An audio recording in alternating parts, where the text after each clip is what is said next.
Hello guys, good morning, જય શ્રી કૃષ્ણ ને જય યોગેશ્વર. તો જો સવારના વાગી ગયા છે 11 અને આપણે કમ્પ્લીટ થઈ ગયા છીએ, નહીં ધોઈને બધું કામ પતી ગયું છે. પવિત્રા પણ આવી ગઈ છે. આજે કાલે એને છેલ્લું પેપર છે, 12મા વાળાની પરીક્ષા પતી ગઈ છે અને આવીને સૂઈ ગયા છે બેન, કારણ કે સવારે વહેલા ઉઠ્યા હતા 4:30 વાગે વાંચવા માટે, એટલે સૂઈ ગઈ છે. અને આપણે રસોઈની તૈયારી ચાલુ કરી દીધી છે. એના માટે આટલું ભીંડાનું શાક બનાવવું છે. અહીંયા વઘાર પણ મૂકી દીધો છે અને આપણે બનાવવાનું છે કોબી અને બટેકાનું શાક.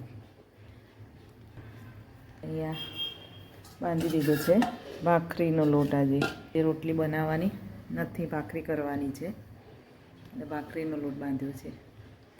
તો તમારા લોકોની દિવાળીનું કામ પતી ગયું, અમારે પણ પતી ગયું છે. દિવાળીનું કામ કરીને તો જો બેલ્ટ બાંધીને હવે કામ કરવું પડે છે. કમરમાં દુખાવો બહુ થાય છે, એટલે બેલ્ટનો સહારો લેવો પડે છે અત્યારે. કંઈ નહીં, તો થયા કરે. ચલો ત્યારે પછી મળું છું તમને. હેલો ગાઈસ, કેમ છો? બસ જો આજે આખા દિવસનો હવા આવ્યો છું બ્લોગમાં, અને હવે ચા પીવાનો ટાઈમ થયો તો હું જઉં છું ખાખરા લેવા દુકાને. આજે ઘરે અત્યારે કંઈ છે નહીં, કે તબિયત મારા વાઈફની થોડી કમર દર્દ ને એવું ચાલે છે. હવે ખાખરા લેવા જઉં છું. અને નહીં શું થયું, આજે કમર દર્દ એનું ચાલુ છે, એટલે થોડું રસોઈ કરવામાં થોડી તકલીફ પડે છે. અને ક્યારે જવું છે દવાખાને?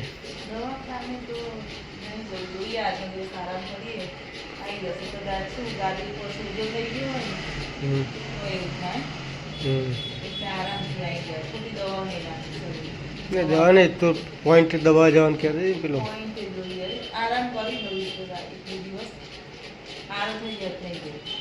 એવું છે. પછી એપોઇન્ટમેન્ટ લઈ લે પેલા પોઈન્ટ દબાવવાળા ડૉક્ટર.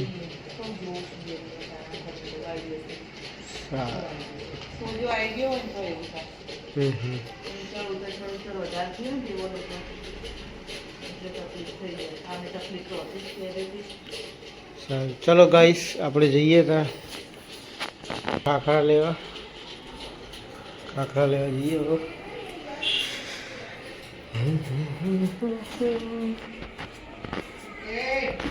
જો ગાઈસ, આપણે જઈએ છીએ દુકાને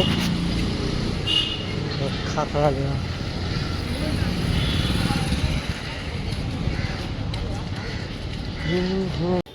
જો ગાઈસ, ખાખરા આવી ગયા છે. ચા અને ખાખરા તૈયાર છે. અને હવે આપણે ચા નાસ્તો કરી અને પછી આપણે તમને મળીએ. હેલો ગાઈસ, જો વાગી ગયા છે રાતના 8 અને આપણે અહીંયા રસોઈની તૈયારી ચાલુ કરી દીધી છે. અને રસોઈમાં આજે બનાવવાના છે વડા, તો અહીંયા તરવાના ચાલુ છે. જો આ એક કોણ ઉતારી દીધો છે અને આ બીજો નાખ્યો છે, અને બાજુમાં ચા થાય છે. ચા અને વડા ખાવાની બહુ મજા આવે.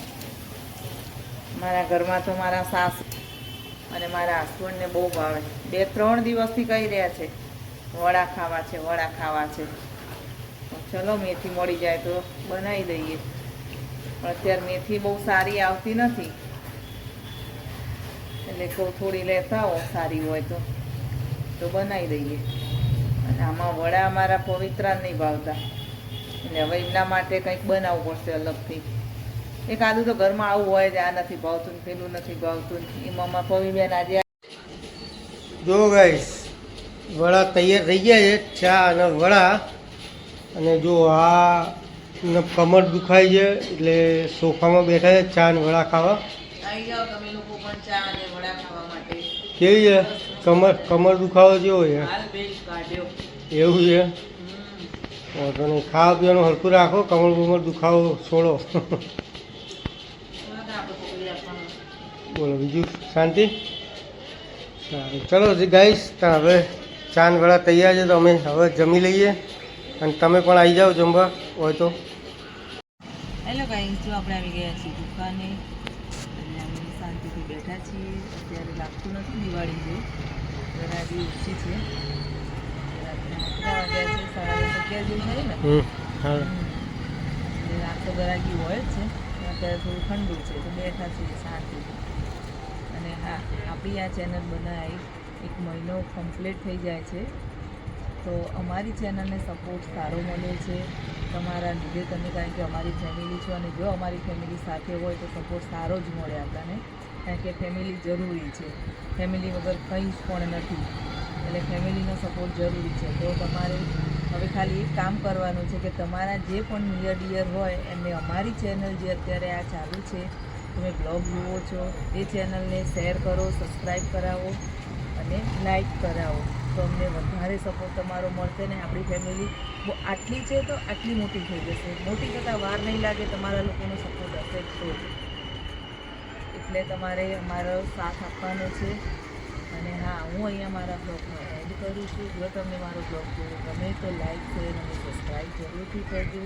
તો ચલો હવે મળીએ કાલે એક નવા બ્લોગ સાથે. તો ત્યાં સુધી બાય બાય અને ગુડ નાઇટ.